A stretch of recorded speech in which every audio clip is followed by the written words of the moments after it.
प्रकृति की गोद में बसे हिमाचल प्रदेश में तमाम तीर्थस्थल हैं, जिनके दर्शनों के लिए देश विदेश से श्रद्धालु पहुंचते हैं। इन्हीं में से एक बेहद खास तीर्थ स्थान है सिरमौर जिले में। यहाँ दर्शन के लिए देश ही नहीं विदेश से भी श्रद्धालु आते हैं। इस स्थान की अपनी अलग ही महत्ता है। आइए जानते हैं कौन सा है यह स्थान और क्या है इसकी महत्ता, जिससे इसके स्थापना काल का पता चलता है।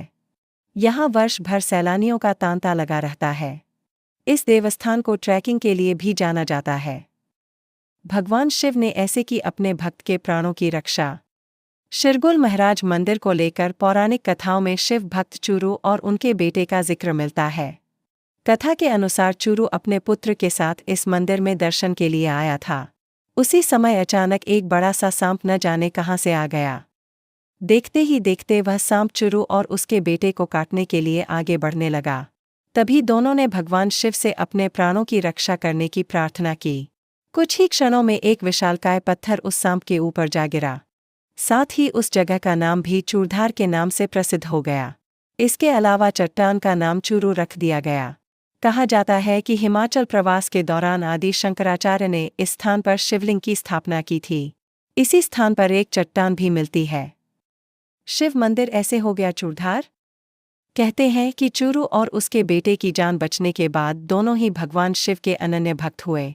इस घटना के बाद से मंदिर के प्रति लोगों की श्रद्धा बढ़ती गई, जिसे लेकर मान्यता है कि यहाँ पर भगवान शिव अपने परिवार के साथ रहते थे। मंदिर के पास ही 2 बावड़ियाँ हैं। मंदिर जाने वाले सभी श्रद्धालु पहले बावड़ी में स्नान करते हैं, उसके बाद मंदिर में प्रवेश करते हैं। बावड़ी भर देती है मन्नतों की झोली। मान्यता है कि मंदिर के बाहर बनी दोनों बावड़ियों का जल अत्यंत पवित्र है। कहा जाता है कि इनमें से किसी भी बावड़ी से 2 लोटा जल लेकर सिर पर डालने से सभी मन्नतें पूरी हो जाती हैं। चूरधार की इस बावड़ी में भक्त ही नहीं बल्कि देवी देवता भी आस्था की डुबकी लगाते हैं। इस क्षेत्र में जब भी किसी नए मंदिर की स्थापना होती है, तब देवी देवताओं की प्रतिमा को इस बावड़ी में स्नान कराया जाता है। इसके बाद ही उनकी स्थापना की जाती है। चूरधार की बावड़ी में किए गए स्नान को गंगाजल की ही तरह पवित्र मानते हैं। शिरगुल महाराज मंदिर में दर्शन करने वाले श्रद्धालुओं की सारी मन्नतें तो पूरी होती ही हैं। साथ ही अगर वह किसी उलझन या परेशानी में होते हैं, तो उन्हें उसका भी समाधान आसानी से मिल जाता है। बता दें कि यह समाधान उन्हें मंदिर के पुजारी देते हैं। कहा जाता है कि वह सभी की बातें सुनने के बाद शिरगुल महाराज को साक्षी मानकर समाधान बताते हैं। ऐसे पहुंचे चूरधार। कथा मिलती है कि चूरधार पर्वत के साथ पास ही हनुमान जी को संजीवनी बूटी मिली थी। सर्दियों और बरसात के मौसम में यहाँ भारी बर्फबारी होती है। बता दें कि यह चोटी वर्ष के ज्यादातर समय बर्फ से ही ढकी रहती है। यहाँ से चूरधार महज 6 किलोमीटर की ही दूरी पर है। अच्छी लगी हो तो फॉलो, लाइक और शेयर जरूर करना। धन्यवाद। आपका दिन शुभ हो।